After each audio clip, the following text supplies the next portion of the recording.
From defecting out of communist Cuba to throwing the fastest pitch in MLB history, and being a World Series hero to facing serious personal allegations involving a gun, Aroldis Chapman's life is one of extremes. And now, in 2025, not too long after the baseball world thought he was through, he's once again the best reliever in the league. With his massive physical stature, controversial past, and blazing fastball, this is how the scariest player in baseball just keeps getting scarier. Born on February 28, 1988 in Holguin, Cuba, Aroldis Chapman was raised in modest conditions. His father was a boxing trainer turned municipal worker, and his mother stayed at home.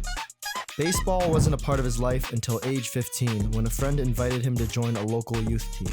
Initially positioned as a first baseman, Chapman's life changed when a coach took note of his arm strength and got him to try pitching. Chapman's raw power was undeniable from the start, but his velocity, while being a gift, was also a product of brutal, relentless training. Cuban coaches, known for their rigorous and brutal methods, taught Chapman their ways, and he embraced every part of it. He trained with medicine balls and bands, and had daily long toss sessions, also developing explosive lower body strength through Olympic-style lifts. Over the years, his fastball velocity began creeping higher, and by 2005, Chapman, now a full-time pitcher, debuted with the Holguin Cebuesos in Cuba's National Series, and quickly built a reputation of dominance, racking up 365 strikeouts in 327 innings. He earned a spot on the Cuban national team and pitched the 2007 Pan American Games and later the 2009 World Baseball Classic. It was then that Chapman realized he was destined for something greater. But growing up in communist Cuba, turning that dream into a reality would require some careful planning.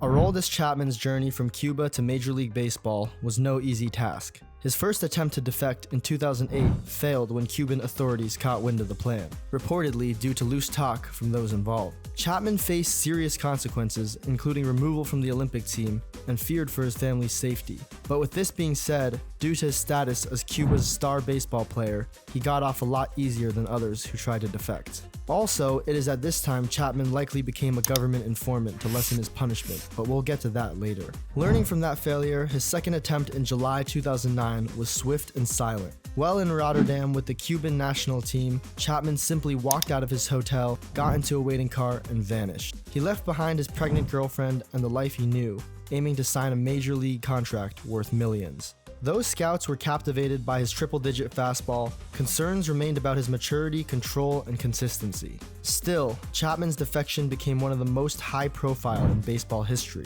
In January of 2010, the Cincinnati Reds signed Chapman to a 6-year, $30 million contract, a staggering sum for a player yet to throw a pitch in the U.S. The deal included a $10 million signing bonus, reflecting the Reds' belief in his potential. Chapman began his American career with the AAA Louisville Bats, where his electric arm immediately turned heads. This being said, questions still lingered about his control and ability to adapt to the professional game. On August 31st, 2010, Chapman made his MLB debut, retiring the side in 9 pitches, and less than a month later, on September 24th, etched his name into baseball history. Facing the San Diego Padres, he unleashed a fastball clocked at 105.1 miles an hour, the fastest pitch ever recorded in MLB history.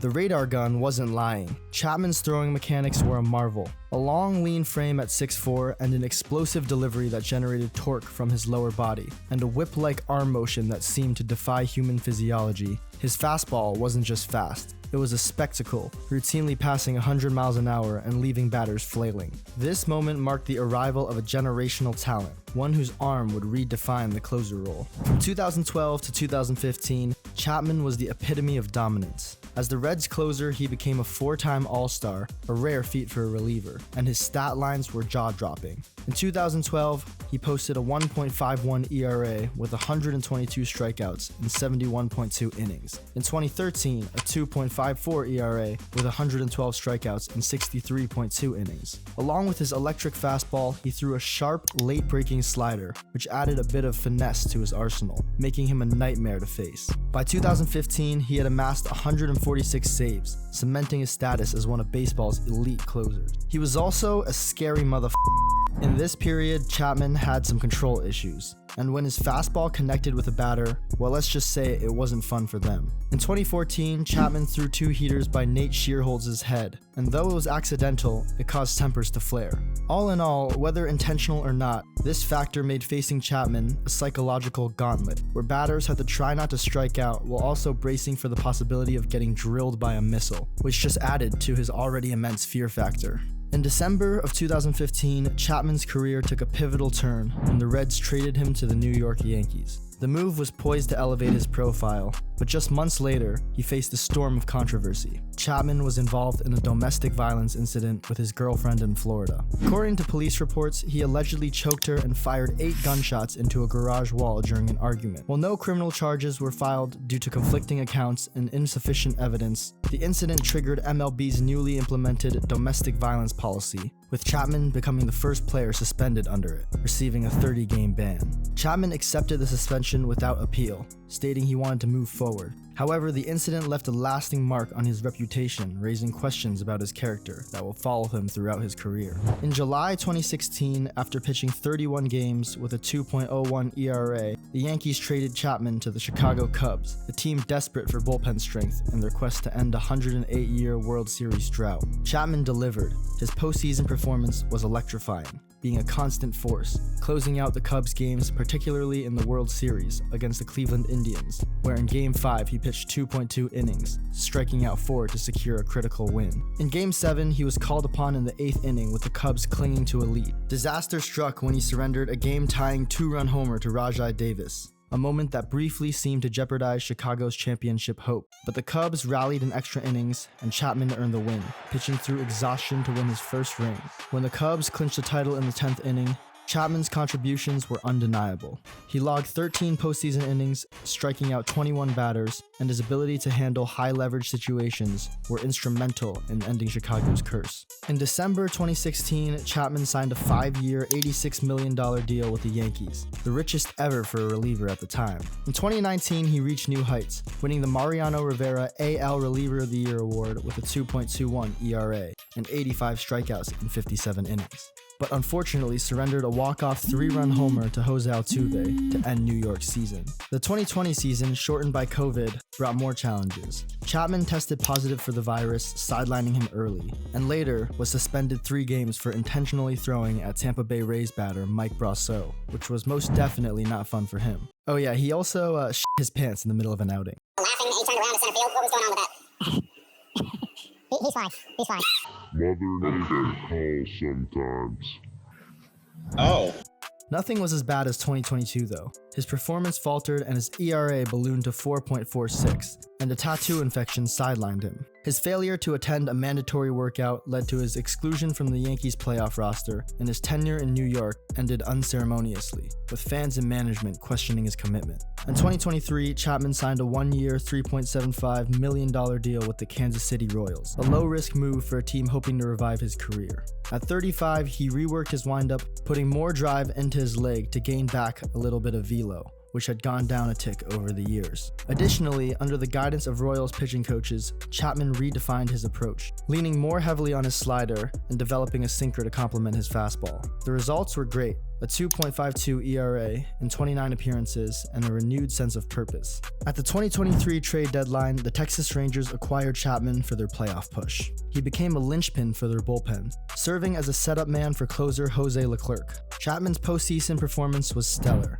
with a 2.25 ERA across 8 appearances. In the World Series against the Arizona Diamondbacks, he pitched 4.1 scoreless innings, helping Texas secure their first championship in franchise history. At 35, Chapman had his second ring, and showed he could thrive in a new role as a veteran setup man rather than the spotlight-stealing closer. In December of 2024, the Boston Red Sox signed Chapman to a 1-year, $10 million deal, betting on his ability to reclaim the closer role. And what has come next has been insane.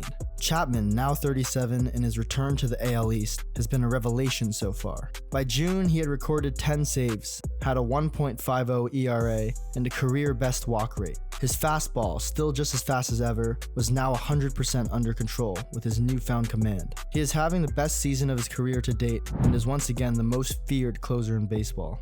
Chapman's legacy is as complex as his journey. On the field, his accomplishments are staggering. He holds the Guinness World Record for fastest pitch ever recorded, and with over 300 saves, 1,200 strikeouts, and 2 World Series rings, he ranks among the greatest relievers in history. His ability to rejuvenate himself in his late 30s has been remarkable. Yet, off the field, Chapman's story is fraught with controversy. The 2015 domestic violence incident, while not resulting in charges, damaged his public image, and his allegations cast a shadow over his achievements. Additionally, a 2014 lawsuit accused Chapman of cooperating with the Cuban government in the prosecution of men who allegedly aided his defection in 2008. One plaintiff, Danielo Garcia, claimed he was imprisoned for 10 years in brutal conditions, worse than dogs, partly due to Chapman's actions. Chapman settled the lawsuit for an undisclosed amount, but the allegations added another layer of complexity to his image. Aroldis Chapman's story is not a tidy one.